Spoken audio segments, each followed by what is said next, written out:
வணக்கம்.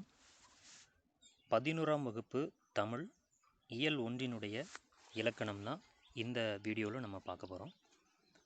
ஸோ இதனுடைய தலைப்பு பார்த்திங்கன்னா மொழி முதல் இறுதி எழுத்துகள். முதல்ல இந்த தலைப்புக்கு நம்ம பொருள் பார்த்துக்குறோம். மொழி முதல் இறுதி எழுத்துகள். மொழின்னா நம்ம பொதுவாக லாங்குவேஜ் அப்படிங்கிற இங்கிலீஷ் வேர்டுக்கு மொழி அப்படின்னு நம்ம தமிழில் சொல்லுவோம். ஆனால் இந்த இடத்துல மொழி அப்படின்னா லாங்குவேஜ் அப்படிங்கிற பொருள் இல்லை. மொழின்னா இந்த இடத்துல வார்த்தை அல்லது சொல் அப்படின்னு பொருள். ஸோ அப்போது ஹெட்டிங் என்ன அப்படின்னா, ஒரு சொல்லினுடைய முதல் எழுத்து அல்லது ஒரு சொல்லினுடைய இறுதி எழுத்துக்களாக என்னென்ன எழுத்துக்கள்லாம் வரும் அப்படிங்கிறத சொல்லக்கூடிய பகுதி தான் இந்த இயல் ஒன்றினுடைய இலக்கண பகுதி. இப்போது நம்ம அது என்ன அப்படிங்கிறத பார்ப்போம். First paragraph. சொற்கள் எழுத்தொலிகளால் ஆனவை. சொற்கள்னா வார்த்தைகள். வார்த்தைகள் பார்த்திங்கன்னா எழுத்தொலிகளால் ஆனவை. ஒவ்வொரு எழுத்துக்கும் ஒவ்வொரு ஒலி உண்டு. ஸோ அப்படி பல எழுத்தொலிகளால் ஆனது தான் ஒரு சொல். அதுதான் சொல்கிறாங்க, சொற்கள் எழுத்தொலிகளால் ஆனவை. அவை நாம் ஒலிப்பதற்கு இனிமையாகவும் எளிமையாகவும் இருக்க வேண்டும். அப்படி உருவாகக்கூடிய சொற்கள் இனிமையாகவும் அதே சமயம் எளிமையாகவும் இருக்கணும் உச்சரிக்கிறதுக்கு. இதற்கு சொற்களின் முதலிலும் இறுதியிலும் ஒலிக்கும் எழுத்துகள் காரணமாக அமைகின்றன. அப்படி ஒரு சொல்கிறதுக்கு எளிமையாகவும் அதே சமயம் கேட்குறதுக்கு இனிமையாகவும் இருக்கிறதுக்கு அந்தந்த சொல்லினுடைய முதல் எழுத்துக்களும் இறுதி எழுத்துக்களும் தான் காரணமாக அமைகின்றது அப்படின்னு அவங்க சொல்கிறாங்க. சொற்புணர்ச்சியில் ஒரு நல்ல வார்த்தை சொற்புணர்ச்சி. சொற்புணர்ச்சின்னா சேர்தல்னு அர்த்தம். சொற்புணர்ச்சின்னா சொற்கள் சேர்றது அப்படின்னு அர்த்தம். ஸோ சொற்கள் சேர்றதுல முதற் சொல்லின் இறுதி எழுத்தும், முதற் சொல் அப்படின்னா நிலைமொழி அப்படின்னு நம்ம படிச்சிருப்போம் சின்ன கிளாஸில். அதுதான் முதற் சொல்லின் இறுதி எழுத்தும் வரும் சொல்லின் முதல் எழுத்துமே சந்திக்கின்றன. வரும் சொல்னா வருமொழி அப்படின்னு படிச்சிருப்போம். இப்போது ரெண்டு சொற்கள் சேர்றது அதுதான் சொற்புணர்ச்சி அப்படிங்கிறாங்க. அப்படி சொற்புணர்ச்சியில் பார்த்திங்கன்னா முதல் வேர்டோட கடைசி லெட்டரும் ரெண்டாவது வேர்டோட முதல் லெட்டரும் தான் சேர்றது தான் சொற்புணர்ச்சி அப்படிங்கிறாங்க. அப்படி அவ்வாறு சந்திக்கும் இடத்தில் வரும் எழுத்துகள் எவை எவை என அறிந்து கொள்ள வேண்டும். ரொம்ப ஒரு வரியில் சொல்லணும்னா, ரெண்டு வார்த்தை சேரும்போது பார்த்திங்கன்னா அந்த ரெண்டு வார்த்தையும் சேர்க்கறதுக்கு பார்த்திங்கன்னா முதல் வார்த்தையினுடைய கடைசி எழுத்து, அதே மாதிரி இரண்டாவது வார்த்தையினுடைய முதல் எழுத்து, இந்த ரெண்டு சேர்றது தான், இந்த ரெண்டு எழுத்துக்களும் சேர்றது தான் ஒரு சொல்லை, ஒரு ரெண்டு சொல்லை சேர்க்கும். அது அப்படி சேர்றதுக்கு என்னென்ன எழுத்துக்கள் வரும் அப்படிங்கிறத தெரிஞ்சு வச்சுக்கணும் அப்படிங்கிறது இன்ட்ரொடக்ஷன் கொடுத்து நமக்கு இந்த இயலை ஆரம்பிச்சிருக்கிறாங்க. இப்போ சில வார்த்தைகள் கொடுத்துருக்குறாங்க பாருங்கள். காவிரி, டமாரம், ரெக்கை, பாவை, ராக்கி, கோதை, டப்பா போன்ற சொற்களில் தமிழ் சொற்கள் எவை என்பதை அறிய முடிகிறதா? இப்போ நமக்கு இது வாஸ்தவனே எல்லாமே தமிழ் எழுத்துக்கள் தானே இருக்குது, எல்லாமே தமிழ் சொற்கள் தானே அப்படின்னு நம்ம சொல்லுவோம். ஆனால் இல்லை, பாருங்கள் அடுத்த பேராகிராஃபில் கொடுத்துருக்குறாங்க. இவற்றுள் காவிரி, பாவை, கோதை ஆகியவை தமிழ் சொற்களாக உள்ளன. அடுத்து பாருங்கள், டமாரம், ரெக்கை, ராக்கி, டப்பா ஆகியவை பிற மொழி சொற்களாக உள்ளன. எப்படி எல்லாமே இதுவும் தமிழ் எழுத்து தானே வந்திருக்கு, இது எப்படி பிறமொழி சொற்களாக மாறும் அப்படின்னா பாருங்கள். எனவே சொற்களின் தமிழ் மொழிக்கு உரியவை பிற மொழிக்கு உரியவை எவை எவை என்பதை அறிந்து பயன்படுத்த வேண்டும். இதற்கு சொற்களின் எழுத்துக்களின் வருகை குறித்து அறிந்து கொள்ள வேண்டும். இப்போ எல்லாமே தமிழ் எழுத்துக்களால் ஆனது தான். ஸோ அது ஒரு தமிழ் சொல் தானா அப்படின்னு கேட்டால் நம்ம எடுத்துக்க முடியாது. அதுக்கு நம்ம என்ன தெரிஞ்சுக்கணுன்னா, ஒவ்வொரு வார்த்தையினையும் வரக்கூடிய முதல் எழுத்துக்களையும் இறுதி எழுத்துக்களையும் தெரிஞ்சு நம்ம இதுதான் தூய தமிழ் சொல் அப்படின்னு பயன்படுத்த கற்றுக்கணும் அப்படிங்கிறத சொல்கிறாங்க. அதுதான் எழுத்துக்களின் வருகை குறித்து அறிந்து கொள்வது ரொம்ப ரொம்ப முக்கியம்.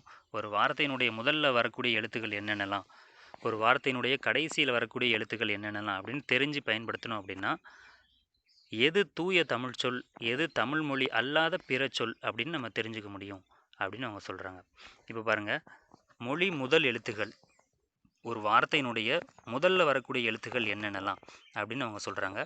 22 அப்படின்னு போட்டிருக்காங்க. 22 எழுத்துக்கள் ஒரு சொல்லினுடைய முதல்ல வரும் அப்படின்னு சொல்லியிருக்காங்க. என்னென்னலாம் அப்படின்னா அதுக்கு அவங்க கீழே ஒரு அட்டவணை கொடுத்துருக்குறாங்க.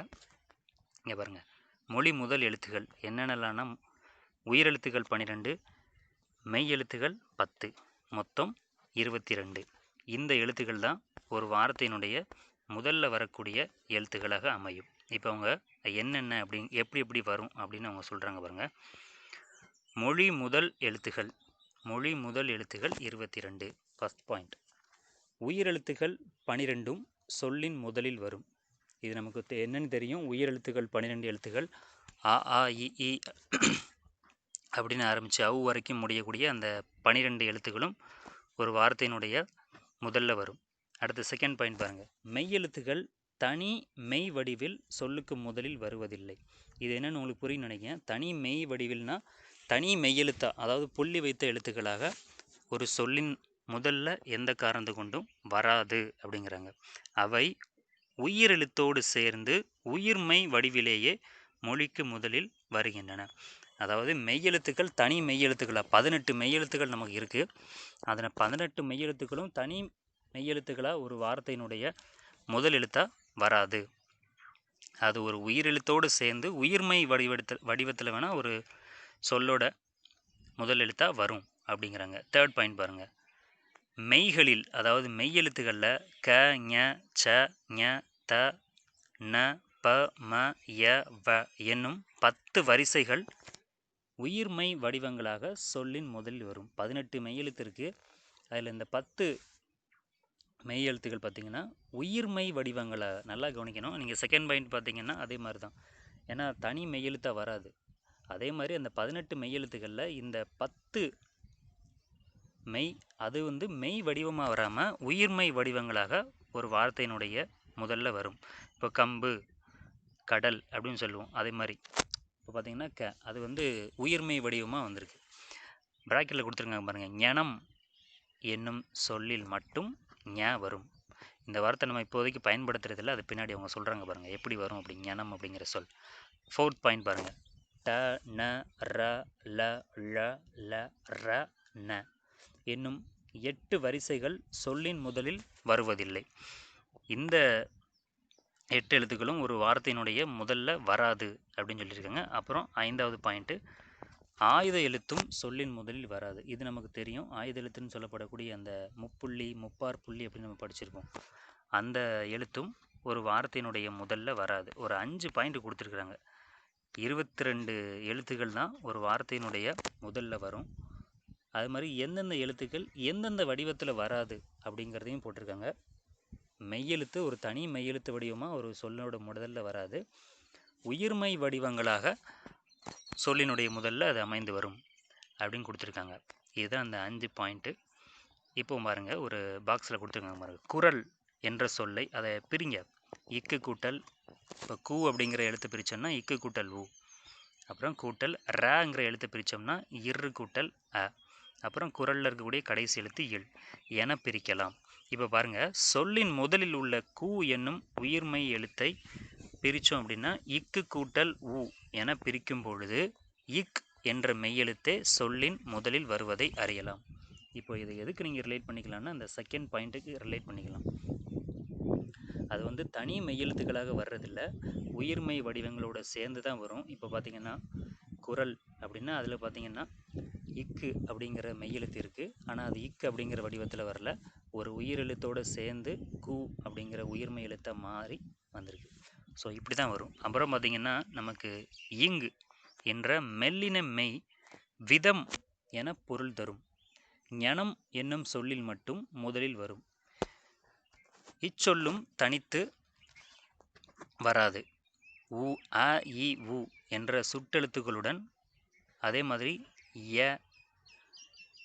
ஏ யா என்னும் வினா எழுத்துக்களுடனும் இணைந்து அங்கனம், இங்கனம், உங்கனம், யாங்கனம், எங்கனம் என்று வரும். தற்கால தமிழில் இவற்றின் பயன்பாடு அரிதாகவே உள்ளது. இப்போ இங்கே பார்த்துருப்பீங்க, இந்த தேர்ட் பாயிண்டில் பார்த்துருப்பீங்க. மெய்களில் பார்த்தீங்கன்னா க ஞ, இப்போ 2வது எழுத்து பார்த்தீங்கன்னா ஞ, இது வரும். ஆனால் எப்படி வரும் பார்த்திங்கன்னா சுட்டெழுத்துக்களோடு சேர்ந்து வரும். சேர்ந்து அந்த சொல் எப்படி இருக்குமா பார்த்திங்கன்னா அங்கனம், இங்கனம், உங்கனம். இது நம்ம கேள்விப்பட்டிருக்க வாய்ப்பில்லை. ஏன்னா இப்போதைக்கு இந்த சொற்கள்லாம் பயன்பாட்டில் இல்லை. அதாவது அவங்க சொல்கிறாங்க, கீழே பாக்ஸை போட்டுருங்க. உங்கனம் என்பது தற்போது தமிழகத்தில் வழக்கில் இல்லை, ஆனால் தமிழ் இலக்கியங்களில் இச்சொல் பயன்படுத்தப்பட்டுள்ளது. இன்றும் இலங்கை தமிழர்கள் உங்கு, உங்கனம் போன்ற சொற்களை பயன்படுத்தி வருகின்றனர். இவ்விலக்கண வரையறைகள் அனைத்தும் எழுத்து மொழிகளுக்கானவையே அன்றி பேச்சு மொழிகளுக்கானவை அல்ல. இது எல்லாமே எழுத்து மொழிகளுக்கு தான் இந்த விதிமுறை, தவிர இது பேச்சு மொழிகளுக்கு பொருந்தாது. ஏன்னா பேச்சு மொழிகளுக்கு மேலே சொன்ன எழுத்துக்கள் இது பார்த்திங்கன்னா இந்த சொற்கள் வைத்து நம்ம பேசாமல் இல்லை, இந்த எழுத்துக்களை வைத்து சொல்ல கொண்டு நம்ம சொல்லை நம்ம பேசாமல் இல்லை. ஆனால் அது பேச்சு வடிவத்துக்கு பொருந்தும். ஆனால் எழுத்து வடிவத்துக்கு இந்த எழுத்துக்கள் தான் வரும் அப்படின்னு சில வரையறைகள் இருக்குது. அதை தான் அவங்க சொல்கிறாங்க. மேற்காட்டிய 22 எழுத்துகள் நீங்களாக பிற எழுத்துகள் சொல்லின் முதலில் வந்தால் அவை தமிழ் சொற்களாக இருக்க மாட்டா. இப்போ மேலே சொன்ன 22 எழுத்துக்கள் வச்சு ஒரு சொல் ஆரம்பித்தாதான் அது தமிழ் சொல். ரொம்ப ஈஸியாக நம்ம கண்டுபிடிச்சிடலாம் இது தூய தமிழ் சொல் தானா அப்படின்னு சொல்லிட்டு. அதுக்காக தான் அந்த 22 எழுத்துக்களை நம்ம ஞாபகம் வச்சுக்கணும். அதுதான் அவங்க சொல்கிறாங்க. அப்படி இல்லாமல் வேறு எழுத்துக்களை, அதுவும் தமிழ் எழுத்து தான், ஆனால் அந்த எழுத்துக்களை கொண்டு வந்தால் அது தூய தமிழ் சொல்லாக இருக்காது அப்படின்னு அவங்க சொல்கிறாங்க. அதுதான் பிறமொழி சொற்களாகவோ அல்லது ஒளிபெயர்ப்பு சொற்களாகவோ இருக்கும். அதை நம்ம தமிழ் சொல் அப்படின்னு நம்ம எடுத்துக்க முடியாது அப்படின்னு அவங்க சொல்கிறாங்க. இதுதான் மொழி முதல் எழுத்துகள்.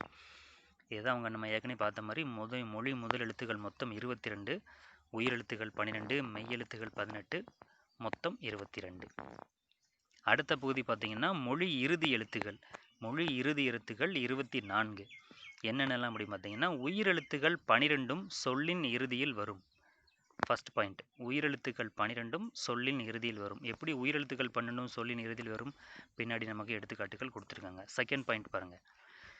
மெய்களில், அதாவது மெய் எழுத்துக்களில் இஞ்சு, இன், இந்து, இம், இன், இ, இர், இல், இவ், எள், இல் என்னும் 11 எழுத்தும் சொல்லின் இறுதியில் வரும். நல்லா கவனிச்சுக்கோங்க, 11 எழுத்து. இது ஒரு வார்த்தையினுடைய இறுதியில் வரலாம். அதே மாதிரி இக்கு, இச்சு, இட்டு, இத்து, இப்பு, இர் என்ற வல்லின மெய் 6ம் இங் என்னும் மெல்லின மெய் 1ம் சொல்லின் இறுதியில் வருவதில்லை. நல்லா கவனிச்சுக்கோங்க. தேர்ட் பாயிண்டில் இருக்கக்கூடிய இந்த 6 எழுத்தும் ஒரு வார்த்தையினுடைய இறுதியில் வராத எழுத்துகள். அதே மாதிரி இங் அப்படிங்கிற மெல்லின மெய் 1ம் ஒரு வார்த்தையினுடைய இறுதியில் வராது. ஃபோர்த் பாயிண்ட் பாருங்கள். பழைய இலக்கண நூலார் மொழி இறுதி குற்றியலுகிற எழுத்தையும் சேர்த்து கொள்வர். இது இப்போதைக்கு நடைமுறையில் இல்லை. பாருங்கள், இஞ்சு, இந்து, இவ்வு 3ம் பழைய இலக்கிய வழக்கில் சொல்லின் இறுதி எழுத்தாக வந்துள்ளன. ஆயினும் இன்றைய வழக்கில் இவை சொல்லுக்கு இறுதியில் இறுதி எழுத்தாக வர்றதில்லை அப்படின்னு அவங்க சொல்லியிருக்கிறாங்க. ஸோ வார்த்தையினுடைய கடைசி எழுத்தாக என்னென்ன எழுத்துக்கள்லாம் வரும்னா ஒரு 24 எழுத்துக்கள் வரும் அப்படின்னு அவங்க சொல்லியிருக்கிறாங்க. அதை தான் அவங்க இந்த 4 பாயிண்டில் அவங்க சொல்லியிருக்கிறாங்க. உயிரெழுத்துக்கள் 12, மெய் எழுத்துக்கள் 11 மெய் எழுத்து. இங்கே பார்த்தீங்கன்னா செகண்ட் பாயிண்டில் போட்டிருப்பாங்க அந்த 11 மெய் எழுத்துக்கள் என்னென்னலாம் அப்படின்னு சொல்லி. அது மாதிரி குற்றியலுகரம் 1. ஆக மொத்தம் 24 எழுத்துக்கள் ஒரு சொல்லினுடைய இறுதியினுடைய எழுத்துக்களாக வரும் அப்படின்னு இந்த பகுதியில் அவங்க சொல்லிக்கிறாங்க. அடுத்தது பார்த்திங்கன்னா புணர்ச்சி அப்படிங்கிற பகுதி. இது சரியாக உங்களுக்கு ஞாபகப்படுத்தணும்னா நீங்கள் 8th ஸ்டாண்டர்ட் படிக்கும்போது படிச்சிருப்பீங்க. புணர்ச்சி அப்படின்னா இலக்கணத்தில் 2 சொற்கள் சேர்றது அப்படின்னு அர்த்தம்.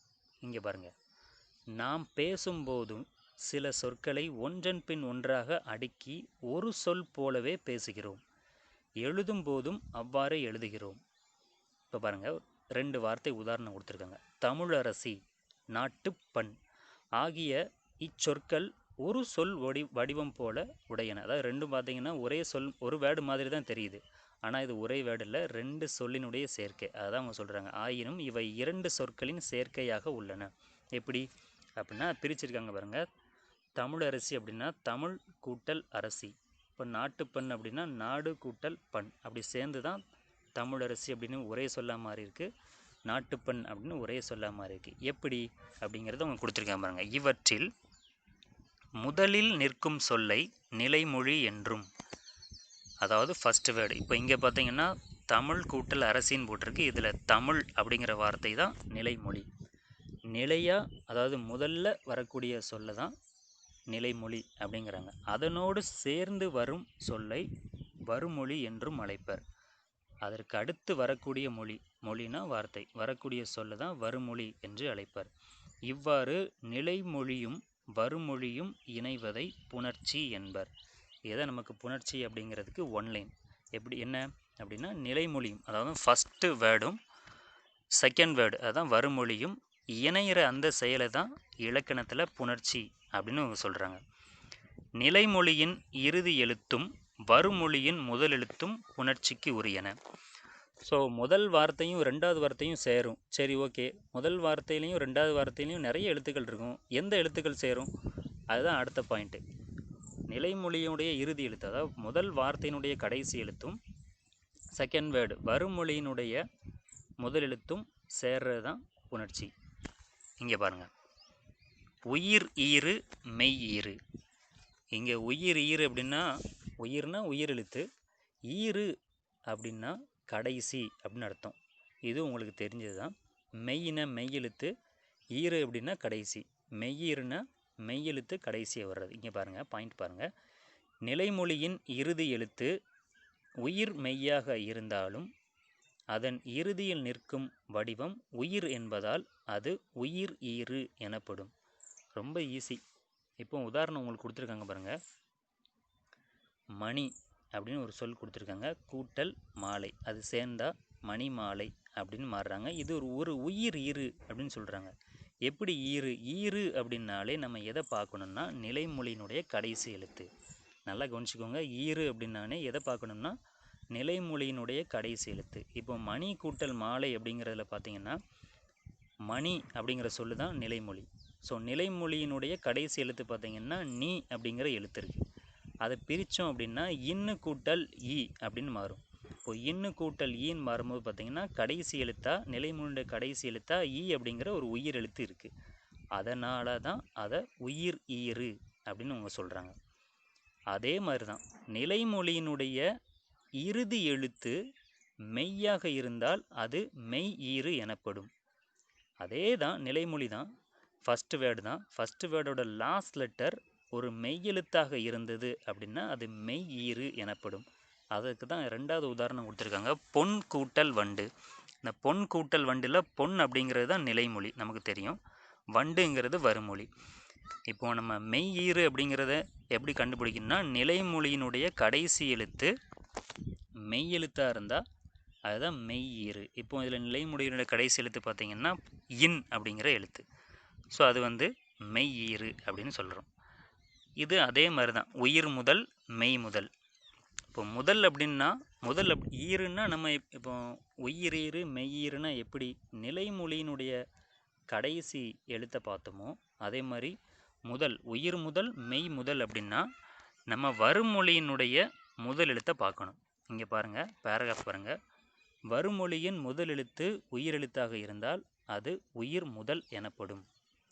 இங்கே பாருங்கள், உதாரணம் ஒன்று கொடுத்துருக்காங்க கீழே பாக்ஸில். வாழை கூட்டல் இலை, வாழை இலை அப்படின்னு மாறி இருக்கு. இது உயிர் முதல்னு அவங்க சொல்லியிருக்காங்க. எப்படி உயிர் முதல் அப்படின்னு அவங்க சொல்லியிருக்கிறாங்க அப்படின்னா வருமொழியினுடைய முதல் எழுத்தை பார்க்கணும். வருமொழின்னா இங்கே பாருங்கள், வாழை கூட்டல் இலை அப்படிங்கிற சொல்ல பார்த்திங்கன்னா வருமொழின்னு சொல்லக்கூடியது இலை அப்படிங்கிறது தான் வருமொழி அப்படின்னு சொல்கிறோம். ஸோ இலை அப்படிங்கிற சொல்லினுடைய முதல் எழுத்தை பார்த்திங்கன்னா ஈ அப்படிங்கிற ஒரு உயிர் எழுத்து வந்திருக்கு. ஸோ இது உயிர் முதல் அப்படின்னு அவங்க சொல்கிறோம். இப்போ பாருங்கள், வருமொழியினுடைய முதல் எழுத்து உயிர் மெய்யாக இருந்தாலும் அதன் முதலில் நிற்கும் வடிவம் மெய் என்பதால் அது மெய் முதல் எனப்படும். இதுவும் அதே மாதிரி தான். வருமொழியினுடைய முதல் எழுத்து உயிர்மெய் எழுத்தாக இருந்தது அப்படின்னா அதை நம்ம பிரித்து பார்த்தோம்னா இங்கே பாருங்கள், இவங்க உதாரணம் கொடுத்துருக்காங்க. தமிழ் கூட்டல் நிலம். இதில் பார்த்திங்கன்னா வருமொழி என்ன அப்படின்னு பார்த்தோம் அப்படின்னா நிலம் அப்படிங்கிற சொல். ஸோ அதை நம்ம பிரித்தோம் அப்படின்னா இன் கூட்டல் ஈ, அதோட சேர்க்கை தான் நீ, நிலம்ங்கிற வார்த்தையில் இருக்கக்கூடிய நீ அப்படிங்கிற எழுத்து. அதில் பார்த்திங்கன்னா இந்து கூட்டல் ஈன்னு பிரிக்கும்போது இந்து அப்படிங்கிற மெய் எழுத்து தான் முதல் எழுத்தாக வந்திருக்கு. அதனால தான் அது மெய் முதல் அப்படின்னு சொல்கிறோம். ரொம்ப சிம்பிளாக ஞாபகம் வச்சுக்க என்ன சொல்லணும்னா முதல், அதாவது உயிர் முதல் மெய் முதல் அப்படின்னு எப்படி கண்டுபிடிக்கணும் அப்படின்னா வருமொழி, அதாவது செகண்ட் வேர்டோட ஃபஸ்ட் லெட்டரை பார்க்கணும். அது உயிர் எழுத்தாக இருந்தால் உயிர் முதல், அது உயிர்மெய் எழுத்தாக இருந்ததுன்னா அதை பிரித்து பார்க்கும்போது பார்த்திங்கன்னா மெய் எழுத்து தான் முதல் எழுத்தாக வரும். ஸோ உயிர்மெய் எழுத்தாக இருந்ததுன்னா அதை நம்ம மெய் முதல் அப்படின்னு நம்ம சொல்லலாம் அப்படின்னு சொல்லியிருக்காங்க. அதுதான் இந்த இலக்கண பகுதி. அடுத்தது பாருங்கள், எழுத்துகளின் அடிப்படையில் புணர்ச்சி. இப்போ 2 சொற்கள் சேர்றது தான் இணையிறது தான் புணர்ச்சி அப்படின்னு பார்த்துருக்கோம். அது எழுத்துக்களின் அடிப்படையில் எப்படி வரும், சொற்களின் அடிப்படையில் எப்படி வரும் அப்படிங்கிறது தான் இந்த பகுதி சொல்லியிருக்கிறாங்க. எழுத்துகளின் அடிப்படையில் புணர்ச்சி. இங்கே பாருங்கள், இந்த பேராகிராஃபை பாருங்கள். சொற்புணர்ச்சியில் நிலைமொழி இறுதி எழுத்தாகவும் வருமொழி முதல் எழுத்தாகவும் எழுத்துக்கள் சந்திக்கும் முறையை 4 விதமாக பிரிக்கலாம். இங்கே பாருங்கள், அந்த 4 விதம் என்னென்ன அப்படின்னு போட்டிருக்காங்க பாருங்கள். உயிர் கூட்டல் உயிர், அதாவது நிலைமொழியினுடைய இறுதியிலையும் உயிர் இருக்கணும், வருமொழியினுடைய முதல்லையும் உயிர் இருக்கணும். அதுதான் உயிர் கூட்டல் உயிர் அப்படின்னு கொடுத்துருக்காங்க. உதாரணம் கொடுத்துருக்குறாங்க பாருங்கள். மலை கூட்டல் அருவி. இதில் நிலைமொழி என்னன்னு பார்த்தீங்கன்னா மலை அப்படிங்கிற சொல். அந்த மலை அப்படிங்கிற சொல்லில் கடைசி எழுத்து பார்த்திங்கன்னா லை அப்படிங்கிற எழுத்து. அந்த லை அப்படிங்கிற எழுத்தை பிரிச்சிங்க அப்படின்னா இல்லு கூட்டல் ஐ அப்படிங்கிற எழுத்து வரும். ஸோ நிலைமொழியினுடைய இறுதியில் ஈற்றெழுத்து, ஈற்றெழுத்துனா கடைசி எழுத்துன்னு அர்த்தம். ஈற்றெழுத்து பார்த்திங்கன்னா ஐ அப்படிங்கிற உயிரெழுத்து இருக்குது. அதுதான் அவங்க கடைசி சந்திப்பு அப்படிங்கன்னு போட்டு ஐ கூட்டல். இப்போ வருமொழியில் பார்த்திங்கன்னா அருவி அப்படிங்கிற சொல் இருக்குது. அந்த அருவி அப்படிங்கிற சொல்ல முதல் எழுத்து பார்த்திங்கன்னா அ. அதுதான் அவங்க ஐ கூட்டல் அ, ரெண்டுமே உயிரெழுத்து.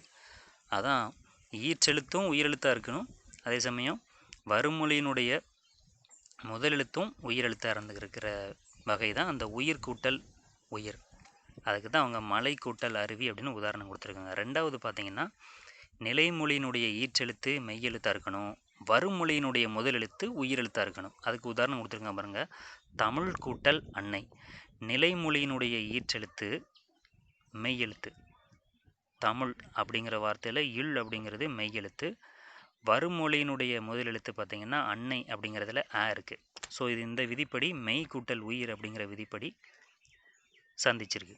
மூன்றாவது பாயிண்ட் பார்த்திங்கன்னா, மூன்றாவது முறையில் எப்படி வரும் அப்படின்னா, நிலைமொழியினுடைய ஈற்றெழுத்து உயிரெழுத்தாக இருக்கணும், வருமொழியினுடைய முதலெழுத்து மெய்யெழுத்தாக இருக்கணும். இப்போ இதில் பார்த்திங்கன்னா நிலைமொழி தென்னை அப்படிங்கிற சொல் தான் நிலைமொழி.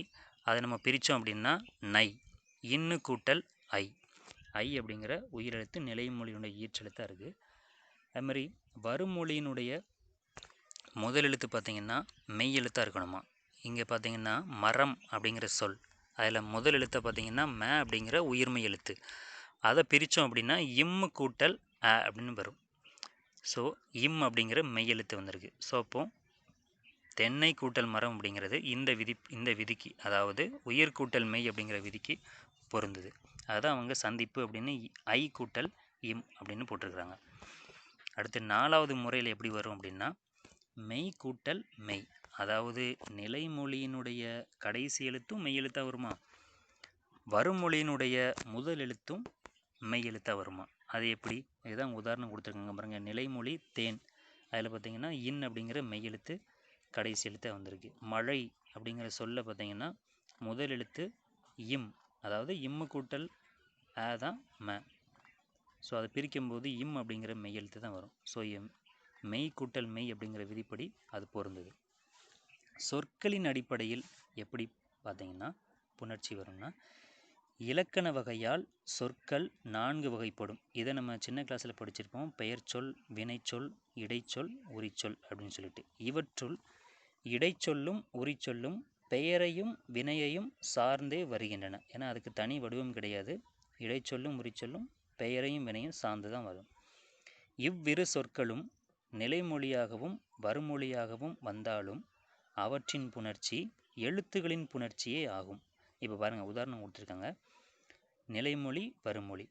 இப்போ நிலைமொழி இறுதியில் பார்த்திங்கன்னா பெயர் வந்திருக்கணும், வருமொழி முதல்ல பார்த்திங்கன்னா பெயர் வந்திருக்கணும். எடுத்துக்காட்டு கனி கூட்டல் சாறு. இப்போ நீங்கள் மேலே பார்த்த அதே மாதிரி தான் நிலைமொழி ஈற்றில் பார்த்திங்கன்னா பெயர் சொல் இருக்குது, வருமொழியிலையும் பார்த்திங்கன்னா பெயர் சொல் இருக்குது. அதே மாதிரி தான் பெயர் கூட்டல் வினை.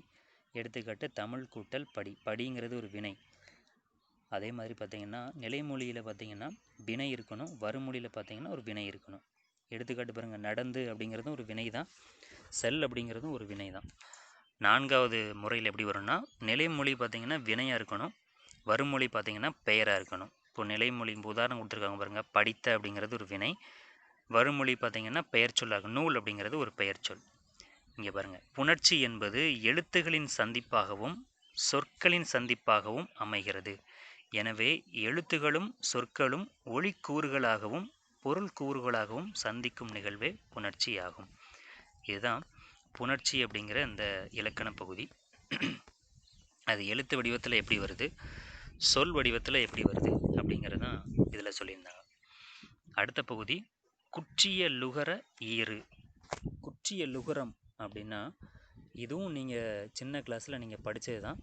ஒரு 6 எழுத்து நமக்கு ஞாபகம் வரணும். குற்றிய லுகரம் அப்படின்னு நமக்கு சொன்னோன்னே என்னென்ன எழுத்துலான்னா கு, சு, டு, து, பு, ரு. இதை நம்ம ஞாபகம் வச்சுக்கணும். குற்றிய லுகரம் அப்படின்னாலே இந்த 6 எழுத்து நம்ம ஞாபகம் வச்சுக்கணும். சரி, இப்போ ஈறு அப்படின்னா கடைசி அப்படின்னு அர்த்தம். ஈறு, ஈற்று அப்படின்னாலே கடைசி அப்படின்னு அர்த்தம். சரி, இவங்க என்ன சொல்கிறாங்க பார்ப்போம். குற்றிய லுகர ஈறு பார்ப்போம். சார்பெழுத்துகளுள் ஆயுதம் சொல்லின் முதலிலோ இறுதியிலோ வராது. நம்ம மேலே பார்த்தோம், ஆயுத எழுத்துன்னு சொல்லப்படக்கூடிய அந்த முப்புள்ளி ஒரு வார்த்தையினுடைய முதல் எழுத்தாகவும் வராது, ஒரு வார்த்தையினுடைய கடைசி எழுத்தாகவும் வராது. அடுத்தது பாருங்கள், குற்றிய லுகரமும் நுந்தை தவிர குற்றிய லுகரமும் குற்றிய லிகரமும் இக்காலத்தில் சொல்லின் முதலில் வராது. நல்லா கொஞ்சிக்கோங்க, இக்காலத்தில் நம்ம அந்த பயன்பாட்டில் இல்லை அப்படிங்கிறாங்க. ஆயினும் குற்றிய லுகரத்தின் 6 வகைகளும் சொல்லின் இறுதியில் வருகின்றன.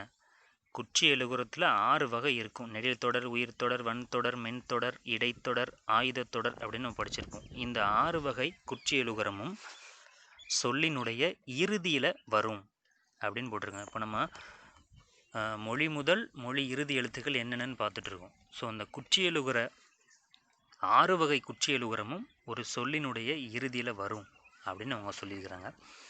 குற்றிய லுகர ஈற்றுடன் வரும் நிலைமொழி குற்றிய லுகர ஈறு அல்லது குற்றிய லுகர நிலைமொழி எனப்படும். இப்போ உதாரணம் பாருங்கள்.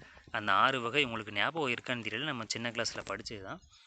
உதாரணம் ரொம்ப சிம்பிளாக கொடுத்துருக்காங்க. முதல் வகை குற்றிய லுகரம் என்ன அப்படின்னா நெடில் தொடர் குற்றிய லுகரம். அது என்ன நெடில் தொடர் குற்றிய லுகரம்னா நிலைமொழியை மட்டும் பாருங்கள். இப்போ ஃபஸ்ட்டு பார்த்தீங்கன்னா வீடு கூட்டல் இல்லை அப்படின்னு நமக்கு கொடுத்துருக்குறாங்க. இதில் எது நிலைமொழி அப்படின்னா வீடு அப்படிங்கிற இந்த சொல். ஸோ அந்த நம்ம குற்றிய லுகரம் அப்படின்னாலே இந்த 6 எழுத்து நம்ம ஞாபகம் வரணும்னு சொல்லியிருக்கோம். அந்த 6 எழுத்துக்களில் ஒரு எழுத்து ஈற்றெழுத்தாக வந்திருக்கணும். நிலைமொழியினுடைய கடைசி எழுத்தாக வந்திருக்கணும். இப்போ 2 அப்படிங்கிற எழுத்து வந்திருக்கு. சரி, நெடில் தொடர் குற்றிய லுகரம்னா என்ன அப்படின்னா ஒரு தனி நெடிலை அடுத்து அந்த குற்றிய லுகர எழுத்து வந்தால் அதுதான் நெடில் தொடர் குற்றிய லுகரம். இப்போ பார்த்திங்கன்னா வி அப்படிங்கிறது ஒரு நெடில் எழுத்து. அதுக்கு அடுத்து பார்த்திங்கன்னா 2 அப்படிங்கிற ஒரு குற்றிய லுகர எழுத்துக்களில் ஒன்றான 2 அப்படிங்கிற எழுத்து வந்திருக்கு. ஸோ இதை தான் நெடில் தொடர் குற்றிய லுகரம் அப்படின்னு நம்ம சொல்கிறோம். ஸோ நெடில் தொடர் குற்றிய லுகரம் இதில் பார்த்திங்கன்னா வீடு கூட்டல் இல்லை அப்படின்னா வீடில்லை அப்படின்னு அது சேருது. இப்போ பாருங்கள், முரடு கூட்டல் காளை, இது உயிர் தொடர் குற்றிய லுகரம் அப்படின்னு நம்ம சொல்கிறோம். இதை ஏன் உயிர் தொடர் குற்றிய லுகரம் அப்படின்னு சொல்கிறோம் அப்படின்னா இதுவும் அதே மாதிரி தான் நிலைமொழியை தான் பார்க்கணும். நிலைமொழியினுடைய கடைசி எழுத்து பார்த்திங்கன்னா அந்த 6 எழுத்துக்குள்ளே ஒன்றான 2 வந்திருக்கு. ஸோ இது என்ன வகைன்னு எப்படி கண்டுபிடிக்கிறது அப்படின்னா அந்த எழுத்துக்கு, அதாவது இந்த 2 அப்படிங்கிற குற்றியலுகர எழுத்துக்கு முந்தைய எழுத்தை பார்க்கணும். முந்தைய எழுத்தை வச்சு தான் அது எந்த வகை குற்றியலுகரம் அப்படின்னு நம்ம கண்டுபிடிக்க முடியும். ஸோ முந்தைய எழுத்து பார்த்திங்கன்னா ரா அப்படிங்கிற எழுத்து. இப்போ ராங்கிற உயிர்மை எழுத்து, அதை நம்ம பிரித்தோம் அப்படின்னா இரு கூட்டல் அ அப்படின்னு வரும். ஸோ இதில் அ அப்படிங்கிறது உயிரெழுத்து. ஸோ உயிரெழுத்து அப்படிங்கிறதுனால அது வந்து உயிர் தொடர் குற்றிய லுகரம். நல்லா கவனிச்சுக்கோங்க, நிலைமொழியினுடைய கடைசி எழுத்து இந்த குற்றியலுகர எழுத்து 6 எழுத்துக்களில் ஒன்று வந்திருக்கணும். அதற்கு முந்தைய எழுத்து பார்த்திங்கன்னா உயிரெழுத்தாக இருக்கணும். அது நேரடியாக இல்லாட்டாலும் உயிர்மை எழுத்து அதை பிரித்தோம் அப்படின்னா அதுக்குள்ளே உயிரெழுத்து இருந்தது அப்படின்னா அது வந்து உயிர் தொடர் குற்றிய லுகரம். அடுத்து 3வது பார்த்திங்கன்னா வன் தொடர் குற்றிய லுகரம். இது ரொம்ப ஈஸி. வல்லின எழுத்து வந்திருக்கணும். நிலைமொழியினுடைய இறுதி எழுத்து குற்றியலுகர எழுத்து வந்திருக்கணும். அந்த எழுத்துக்கு இதில் பார்த்திங்கன்னா சு அப்படிங்கிற எழுத்து வந்திருக்கு. அந்த எழுத்துக்கு முந்தைய எழுத்து பார்த்திங்கன்னா இச் அப்படிங்கிற ஒரு வல்லினமை எழுத்து வந்திருக்கு. அதனால் அது வன் தொடர் குற்றியலுகரம். அதே மாதிரி பார்த்திங்கன்னா மென் தொடர் குற்றியலுகரம் இப்படி தான். நிலைமொழியினுடைய இறுதி பார்த்திங்கன்னா சு அப்படிங்கிற எழுத்து வந்திருக்கு. ஸோ அதை நம்ம குற்றி எழுகிற சொல் அப்படின்னு சொல்லிட முடியும். அதுக்கு முந்தைய எழுத்து பார்த்திங்கன்னா இஞ்ச் அப்படிங்கிற எழுத்து வந்திருக்கு. அது மெல்லின எழுத்து, மெல்லின மெய் எழுத்து. ஸோ அதை வந்து மென்தொடர் குற்றி எழுகுறம். அதே மாதிரி பார்த்திங்கன்னா மார்பு கூட்டல் கூடு, இதில் மார்பு அப்படிங்கிற சொல்ல பூ அப்படிங்கிற குற்றி எழுகுற எழுத்து வந்திருக்கு. என்ன வகைன்னு கண்டுபிடிக்கிறதுக்கு அந்த எழுத்துக்கு முந்தைய எழுத்தை பார்த்திங்கன்னா இர் அப்படிங்கிற இடையின எழுத்து வந்திருக்கு. ஸோ இது இடைத்தொடர் குற்றி எழுகுறம். அதே மாதிரி தான் எஃகு கூட்டல் கம்பி, எஃகு அதில் பார்த்திங்கன்னா கூ அப்படிங்கிற அந்த குற்றி எழுகுற எழுத்தில் ஒன்று வந்திருக்கு. முந்தைய எழுத்து பார்த்திங்கன்னா ஆயுத எழுத்து வந்திருக்கு. இது அதனால் இது ஆயுதத்தொடர் குற்றியலுகரம் அப்படின்னு நம்ம சொல்கிறோம். ஸோ இப்போ என்ன அப்படின்னா குற்றியலுகர ஈரலையும், இப்போ இந்த குற்றியலுகர ஈறு அப்படிங்கிற ஹெட்டிங்கில் நமக்கு சொல்லப்படுறது என்னென்னா இந்த 6 வகை குற்றியலுகரம் என்ன பார்த்திங்கன்னா இந்த 6 வகை குற்றியலுகர சொல்லோட இறுதியிலையும் வரும். குற்றியலுகரத்தின் 6 வகையிலையும் 6 வகையும் சொல்லினோட இறுதியில் வரும் அப்படின்னு சொல்கிறாங்க. அதான் குற்றியலுகர ஈற்றுடன் வரும் இந்த பகுதியை நிலைமொழியை பார்த்திங்கன்னா அதுக்கு குற்றியலுகர ஈறு அப்படின்னு சொல்கிறோம். இல்லை அப்படின்னா குற்றியலுகர நிலைமொழி அப்படின்னு சொல்கிறோம் அப்படின்னு சொல்கிறாங்க. அப்புறம் இதோட நமக்கு இந்த பகுதி முடியுது. முதல் இயலினுடைய இலக்கண பகுதி, அதாவது மொழி முதல் மொழி இறுதி எழுத்துகள் அப்படிங்கிற இந்த முதல் இயலில் இருக்கக்கூடிய இலக்கண பகுதி நமக்கு முடியுது. என்ன சொல்கிறாங்க அப்படின்னா ஒரு தமிழில் நிறைய சொற்கள் நம்ம பயன்படுத்துகிறோம். ஆனால் அதில் நிறைய சொற்கள் தமிழ் எழுத்துக்களால் உருவானதாக இருந்தாலும் அது தூய தமிழ் சொற்கள் இல்லை. நிறைய வேறு மொழியினுடைய கலப்பு சொற்களும் இருக்குது. அதை நம்ம தெரிஞ்சுக்கணும் அப்படின்னா ஒவ்வொரு வார்த்தையிலையும் இந்தந்த எழுத்துக்கள்லாம் அந்த வார்த்தையினுடைய முதல் எழுத்துக்களாக வரும், இந்தந்த எழுத்துக்கள் தான் அந்த வார்த்தையினுடைய கடைசி எழுத்துக்களாக வரும் அப்படிங்கிறத நம்ம தெரிஞ்சு வச்சுக்கணும். அப்படிங்கிறதுக்காக தான் இந்த இலக்கண பகுதி மொழி முதல் இறுதி எழுத்துகள் அப்படிங்கிற இந்த இலக்கண பகுதி. என்னென்னலாம் ஒரு 22 எழுத்துக்கள் தான் மொழி முதல்ல வரும். அதே மாதிரி பார்த்திங்கன்னா ஒரு 24 எழுத்துக்கள்லாம் மொழியினுடைய இறுதியில் வரும். அதே மாதிரி எந்தெந்த எழுத்துக்கள் வராது, எந்தெந்த வடிவமாக எந்தெந்த எழுத்துக்கள் வராது அப்படிங்கிறதையும் இந்த பகுதியில் நமக்கு சொல்லியிருந்தாங்க. இதுதான் இயல் 1னுடைய இனிக்கும் இலக்கணம் அப்படிங்கிற பகுதியில் அமைந்திருக்கக்கூடிய இலக்கண பகுதி. அடுத்து சந்திப்போம்.